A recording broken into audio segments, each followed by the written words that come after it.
बिस्मिल्लाहिर्रहमानिर्रहीम। इय्याका नअबुदु व इय्याका नस्तईन। जनाब महमूद खान वज़ीर आला पख्तूनख्वा, मुराद सईद यूथ के रहनुमा, मेरे प्रोविंशियल मिनिस्टर्स, मेंबर्स पार्लियामेंट और मेरे स्वात के जुनूनी टाइगर्स, मैं आपका शानदार इस्तकबाल का शुक्रिया अदा करता हूं। सबसे पहले बल्दियाती इलेक्शन आ रहा है। मैं जो भी लोग सिर्फ आपने उनको वोट देनी है जो बल्ले के ऊपर खड़े हो, और जो हमारे तहरीक इंसाफ के नौजवान बल्ले के खिलाफ खड़े हुए हैं, मेरी आपसे दरखास्त है कि आपको बैठ जाना चाहिए, क्योंकि हमने ये इलेक्शन जीतना है। अच्छा, मैं मेरे स्वात के नौजवान और मेरे पाकिस्तानियों, आज मेरे लिए बहुत खुशी का दिन है। आज मैंने खास अल्लाह का सुबह उठ के शुक्र अदा किया। क्या वजह है स्वात के लोगों, मैं क्यों इतना खुश हूं? क्योंकि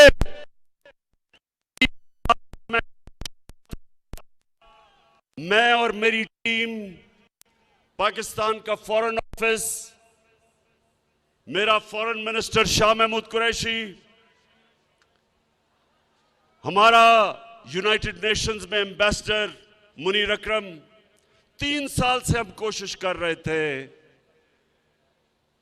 कि इस्लामोफोबिया के खिलाफ यूनाइटेड नेशंस में रेजोल्यूशन पास करें। अब नौजवानों, इस्लामोफोबिया क्या है? क्या चीज है ये मैं आपको समझाता हूं। 9/11 के बाद एक पूरी नफरत की लहर चली मुसलमानों के खिलाफ मगरिब में, और वो क्या थी? वो 2 वजह पे थी। एक कि उन्होंने दहशतगर्दी और इस्लाम को इकट्ठा कर दिया। दहशतगर्दी का कोई दीन नहीं होता, इस्लाम और दहशतगर्दी का कोई ताल्लुक नहीं, उसके बावजूद उन्होंने इकट्ठा कर दिया और मुसलमानों को ऐसे तासुर दिया कि इस्लाम की वजह से दहशतगर्दी है। एक ये, और दूसरा वो हमारे नबी सल्लल्लाहु अलैहि वसल्लम, उनकी शान में गुस्ताखी करते थे, और जो भी उसके खिलाफ मुजाहरा करे वो आज़ादी राय के नाम पे, फ्रीडम ऑफ स्पीच के नाम पे, वो और हमें बुरा भला कहते थे कि देखें ये बड़े तंग नजर हैं। 3 साल कोशिश की, OIC की मीटिंग में, इस्लामिक कॉन्फ्रेंस में, सबसे पहले 3 साल पहले मैंने अपने सारे मुसलमान मुल्कों को कहा कि हमें मिलके हर फोरम पे इसके खिलाफ बात करनी चाहिए। उसके बाद यूनाइटेड नेशंस की तकरीर, वहां जाके पहली दफा किसी पाकिस्तान के सरबराह ने इस्लामोफोबिया के खिलाफ बात की, और मुसलसल मैं कोशिश करता रहा। मेरे यहां नौजवान जब भी कोई नबी की शान में गुस्ताखी करते थे, सड़कों पे निकलाते थे, तोड़ फोड़ करते थे, लेकिन कोई फर्क नहीं पड़ता था। तो मैं इनको तब कहता था, नौजवानों, मैं ये केस लड़ूंगा और इंटरनेशनली मैं केस लड़ूंगा, और कल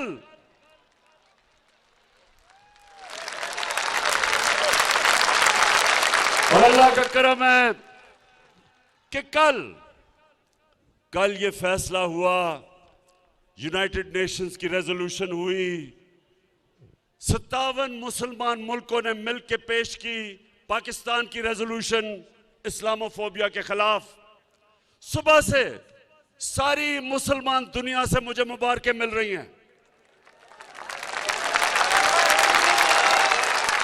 इस्लामोफोबिया का नुकसान सबसे ज्यादा जो मुसलमान मगरबी ममालिक में थे उनको होता था। आदमी दाढ़ी वाला निकलता था, उसको बुरा भला कहते थे। औरत, मुसलमान औरत हिजाब करती थी, उसको सड़क पे गालियां निकालते थे, कोई पूछने वाला नहीं था। और आज सबसे ज्यादा जो खुश है वो बैरून मुल्क पाकिस्तानी है, बैरून मुल्क मुसलमान है।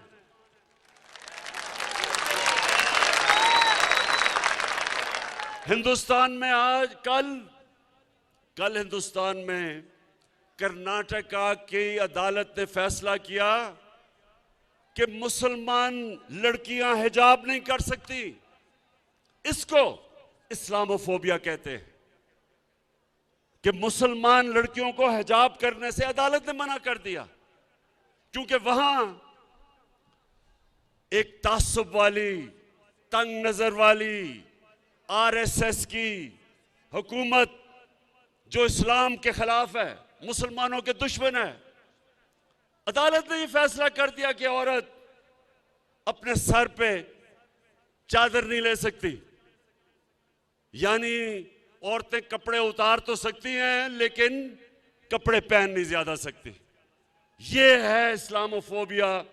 और शुक्र है अल्लाह का कि हमारी कोशिशों की वजह से यूनाइटेड नेशंस ने ये रेजोल्यूशन पास की। और अब मैं सवाल पूछता हूं, मौलाना फजलुर रहमान, मैं तुम्हारे से सवाल पूछता हूं,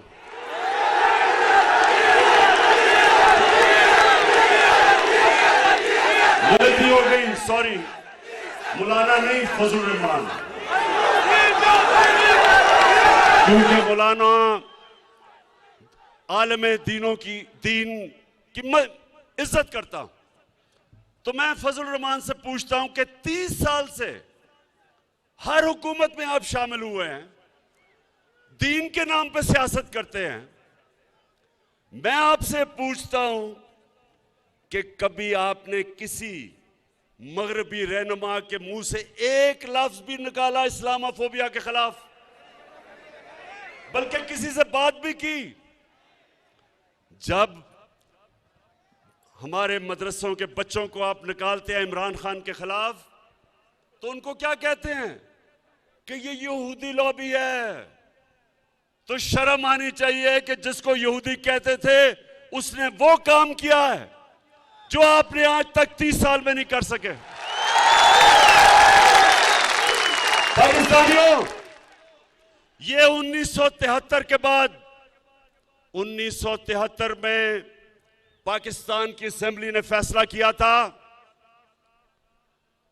कि जो लोग हमारे नबी सल्लल्लाहु अलैहि वसल्लम को आखिरी पैगंबर नहीं मानते वो मुसलमान नहीं हैं। ये 1973 की असेंबली ने फैसला किया था। उन्होंने कहा था कि कायदियानी जो हमारे नबी सल्लल्लाहु अलैहि वसल्लम को आखिरी नबी नहीं मानते वो मुसलमान नहीं है, वो अक़लियत है। ये उसके बाद ये सबसे बड़ा काम हुआ है मुसलमान दुनिया के लिए कि आज यूनाइटेड नेशंस ने तस्लीम किया है कि इस्लामोफोबिया के खिलाफ दुनिया को आवाज बुलंद करनी चाहिए। और 15 मार्च हर साल इस्लामोफोबिया का दिन बना दिया गया है। और साथ के लोगों, मैं पूछता हूं, इन पिछले 35 साल में जो 3-3 दफा वजीर आजम बने, मैं इनसे पूछता हूं कि कभी आपने यूनाइटेड नेशंस में इसके खिलाफ बात की? कभी आपने ओआईसी में बात की इस्लामोफोबिया के ऊपर?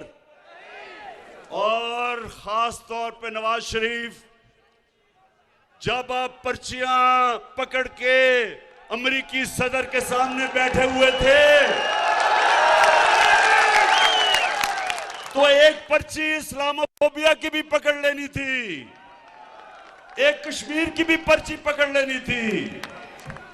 लेकिन जो गुलाम लोग होते हैं वो उनके कोई अकीदा नहीं होता, बिलीफ सिस्टम नहीं होता, उनका सिर्फ इस तरह के लोगों का जिनका पैसा खुदा होता है, जो पैसे की पूजा करते हैं, उनकी कांपें टांगेंगी अमेरिकी सदर के सामने।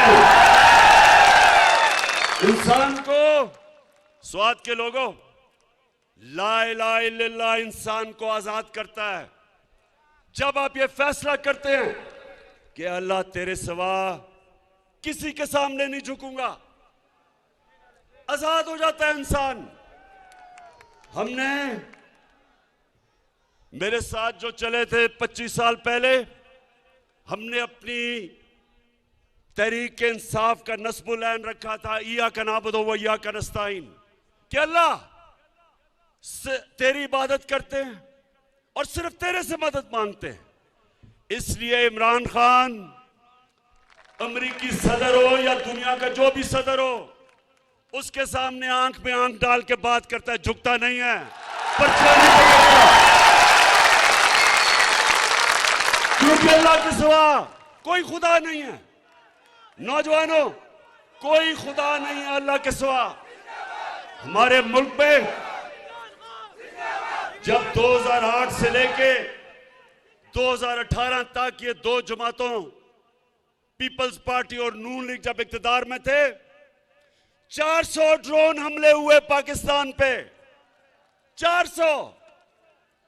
हमारी औरतें बच्चे मरे, बेकसूर लोग मरे, हमारे लोगों के घर बर्बाद हो गए। अमेरिका की जंग में शिरकत करके स्वात के लोगों ने कितनी कुर्बानी दी, कितने लोगों ने नकल मकानी की, घर उजड़ गए लोगों के। तो ये जो दो मुल्क के सरबराह थे, कभी इन्होंने अमेरिका को ये कहा कि एक तरफ हम तुम्हारी जंग में शिरकत कर रहे हैं, दूसरी तरफ हमारे ऊपर ही बमबारी कर रहे हैं? ये कभी दुनिया की तारीख में कभी किसी मुल्क पे ये गुजरी है? नहीं गुजरी। ये क्यों नहीं बोले? स्वात के नौजवानों, आप बाशऊर लोग हैं, सुने क्यों नहीं बोले? अगर इमरान खान के भी अरबों रुपए मुल्क से बाहर ऑफशोर अकाउंट्स में पड़े होते, मैंने यहां से चोरी करके, मैं भी बड़े बड़े महल्लात लंदन के अंदर मेरे होते, बच्चे मेरे महलों में रह रहे होते, बड़ी बड़ी गाड़ियां मैं चला रहा होता चोरी के पैसे से, तो मैं भी उनके सदर के सामने पर्चियां लेके बैठा होता। क्योंकि जब स्वात के नौजवानों, जब वो चाहें, आज जिस तरह रूसियों के साथ, जितने भी रूसियों के बड़े बड़े उनके बिजनेसमैन के बाहर पैसे पड़े हैं, मगरिब के अकाउंट्स में, बैंकों में, उनके जायदाद सब जब्त हो रही हैं। तो इनको भी पता है कि जिधर इनके पैसे पड़े हैं, इनके महल्लात हैं, जब चाहे वो इनको जब्त कर सकते हैं। इनके पैसे ने इनको गुलाम बनाया है, इनके चोरी के पैसे ने इनको झुका दिया उनके सामने। और इन्होंने इस कौम को, जो एक अजीम कौम है, इन्होंने हमें भी अपनी हरकतों से हमें दुनिया में जलील किया है। ये सुन लें कि एक कौम, 100 गीदड़ों की कौम जिसका सरदार शेर हो, वो जीत जाएगी। 100 शेरों की कौम जिसका सरदार नवाज शरीफ की तरह गीदड़ हो। हमारी एक अजीम कौम है, ऊपर करप्ट जब लोग बैठे एक तो पैसा चोरी करके बाहर ले गए, कौम को मकरूज कर दिया। 10 सालों में इनके 4 गुना ज्यादा कर्जा बढ़ा पाकिस्तान का, मुल्क को मकरूज कर दिया। बाहर 20-20, 25-25 निजी दौरे किए जब कौम को मकरूज कर रहे थे। और मेरे पाकिस्तानियों, यही नहीं सिर्फ इन्होंने किया, इन्होंने मुल्क के मफादात को अपनी जात के लिए कुर्बान किया। तो मैं आज स्वात के लोगों आपके सामने ये कहना आया हूं कि आप सब इस मुल्क की बका के लिए, अपने बच्चों के मुस्तकबिल के लिए, नौजवानों अपने मुस्तकबिल के लिए ये समझ जाएं कि ये जो करप्ट टोला, ये जो 3 चूहे इकट्ठे हो गए हैं शिकार करने के लिए, मैं आज आप सबके सामने कह रहा हूं कि इंशाअल्लाह मैं आप इनका शिकार करके दिखाऊंगा। क्योंकि ये कर क्या रहे हैं? इस्लामाबाद में सिंध हाउस है, सिंध हाउस में नोटों की बोरियां लेके बैठे हुए हैं लोगों के जमीर खरीदने के लिए, हॉर्स ट्रेडिंग करने के लिए, जो ये नवाज शरीफ ने एक दफा छांगा मांगा में शुरू की थी रवायत कि एमपीज, मेंबर ऑफ पार्लियामेंट के जमीर खरीदने के लिए। ये आज सिंध की अवाम का पैसा बोरियों में आया है सिंध हाउस।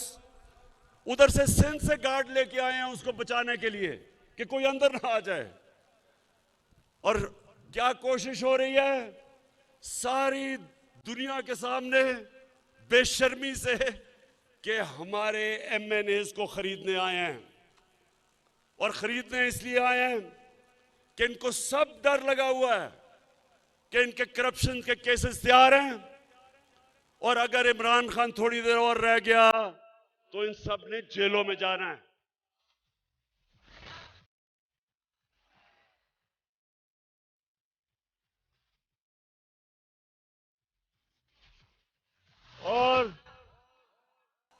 और इन्होंने फैसला किया सब ने कि अगर ये कामयाब हो जाते हैं तो सबसे पहला काम इनका क्या होगा? नैब को खत्म करना, अपने करप्शन के केस खत्म करना। शर्म भी नहीं आती, खुल के कह रहे हैं कि हम आते साथ ही नैब खत्म करेंगे। तो इंशाअल्लाह ये जो आने वाले दिन हैं, ये पाकिस्तान की तारीख के फैसला कुन दिन है। इसमें फैसला होगा कि कैसा पाकिस्तान बनेगा। इसमें सब चोर एक तरफ हो गए और इन सब ने मुझे मौका दिया है, जिस तरह मैंने कहा कि इंशाअल्लाह एक गेंद से 3 विकेटें गिरेंगी। ये वो लोग हैं नौजवानों, ये वो लोग हैं आज जो ये खौफजदा हैं, जिस चीज से खौफजदा हैं वो ये कि मुल्क तरक्की कर रहा है। आज मैं चैलेंज करता हूं सबको कि मुआवजा कर लें कि इनके दौर में हालात क्या थे और हमारे 3.5 साल में क्या। हर चीज में हम इनसे आगे हैं। मुश्किल हालात में पाकिस्तान बना। पहले दिवालिया निकाला हुआ था इन चोरों ने, उसके बाद कोरोना आ गया। पाकिस्तान वो मुल्क था जिसने अपनी कौम को, हमने जो फैसले किए, अपनी कौम को कोरोना से भी बचाया और अपनी माइशत भी बचाई।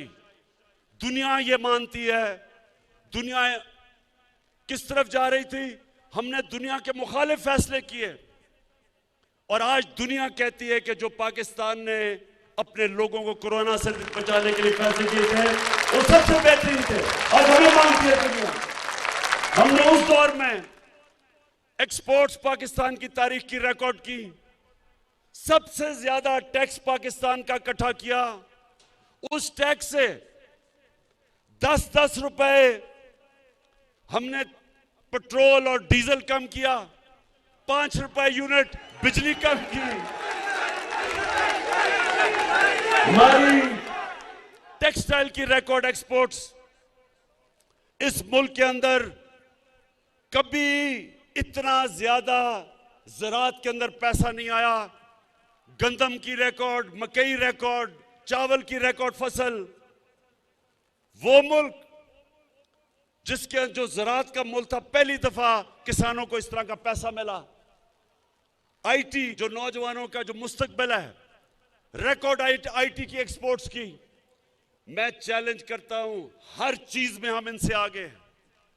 हम वो हैं जिन्होंने पहली दफा अपने बच्चों का मुस्तकबिल सोचते हुए मौसम की तब्दीली को बचाने के लिए पहले 1 अरब दरख्त पख्तूनख्वा में उगाए, अब 10 अरब दरख्त सारे पाकिस्तान में उगाने जा रहे हैं अपने बच्चों का मुस्तकबिल बचाने के लिए। 10 डैम्स शुरू किए हैं पाकिस्तान में। 50 साल के बाद बड़ी डैम्स बन रही हैं। ममन डैम 2025 में, जो सारे पेशावर के इलाके को इनकलाब आ जाएगा, वहां ज़राअत में भी पेशावर के लोगों को पानी भी मिलेगा। उसके बाद दासू डैम, उसके बाद बादशाह डैम 2028 तक बनेगी। जो पाकिस्तान का जो पानी है, जो रिजर्वोयर है, वो दुगना हो जाएगा। इससे और जमीन काश्त में आएगी, इससे और ज्यादा इंशाल्लाह अनाज इस मुल्क में होगा, इससे इंशाल्लाह और खुशहाली आएगी। तो आखिर में स्वाद के लोगों, जरा मुझे अब आपने हाथ उठा के बताना है कि क्या, अभी हाथ नीचे करो, अभी मैं बताऊंगा।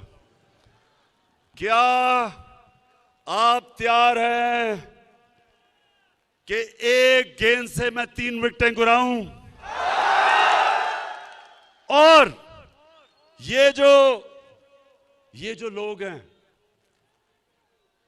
नवाज शरीफ बाहर बैठा है। अच्छा, ये जरा सुने, कभी अपने टेलीफोन के ऊपर कभी गूगल करके देखें कि कभी हुआ है 3 दफा मुल्क का प्राइम मिनिस्टर, उसके बच्चे बाहर बैठे हैं, अरबों रुपए की प्रॉपर्टीज में बैठे हैं और कहते हैं हम पाकिस्तान के शहरी नहीं। बेटी के नाम में 4 बड़े बड़े लंदन के महंगे इलाके में घर हैं। एक अभी तक रसीद नहीं बता सके कि पैसा किधर से आया, क्योंकि चोरी का पैसा है। उसका जो मुंशी इसहाक डार, वो भी बाहर बैठा है, उसके बेटे भी बाहर, अरबोपति सारे। इधर हमारा जो 3 के साथ जो शक्ल नजर आती है सूट पहन के, वो सूट इसलिए पहनता है कि जब वो यूरोपियन को मिलता है या अमेरिकी एम्बेसी से लोगों को मिलता है तो बताता है कि सर मैं भी आप ही की तरह हूं, देखिए मैंने सूट पहना हुआ, मैं अंग्रेजी बोलता हूं। तो शोबाज के आपको पता है मकसूद चपड़ासी कौन है? कौन है मकसूद चपड़ासी? मकसूद चपड़ासी वो है जो शहबाज शरीफ की चपड़ासी बना हुआ था। एक दिन उसको पता चला उसके बैंक में 375 करोड़ रुपया आ गया है और बाकी जो नौकरों के नाम पे 1600 करोड़ रुपया आया। तो जब से अदालत में पूछ रहे हैं कि जी पैसा किधर से आया, तो कभी शहबाज शरीफ की कमर में दर्द हो जाती है, कभी उसका वकील भाग जाता है, डेट्स पे डेट ले रहा है। इसको भी डर लगा हुआ है, कि अगर ये इमरान खान रह गया तो ये अगले 2-3 महीने में ये भी जेल में जाएगा। तो ये सारे मुजरिम और मुल्जिम इकट्ठे होके अब कोशिश कर रहे हैं पैसे लगा के कि किसी तरह लोगों को खरीदे। तो मैं इलेक्शन कमीशन से भी वैसे आज पूछता हूं कि ये जो आपके सामने हॉर्स ट्रेडिंग हो रही है, क्या ये आइन के अंदर इजाजत है? क्या दुनिया की कोई जमहूरियत इसकी इजाजत देती है? क्या कभी बरतानिया में कभी आपने सुना है, जिधर से हमने जमहूरियत लेके आए हैं, कभी सुना है कि बरतानिया में इस तरह की हरकत हो?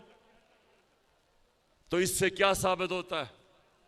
और मैं आखिर में अपनी तकरीर खत्म करते हुए कुरान की वो आयत आपके सामने रखता हूं जिसमें अल्लाह मुसलमानों को हुक्म करता है अमर बिन मारूफ व नही अनिल मुनकर कि तुम, और पूरी आयत है कि तुम सबसे अजीम कौम मैंने पैदा किया दुनिया की इमामत के लिए, क्योंकि तुम अच्छाई के साथ खड़े होते हो और बुराई के खिलाफ खड़े होते हो, अच्छाई के लिए जहाद करते हो और बुराई के खिलाफ जहाद करते हो।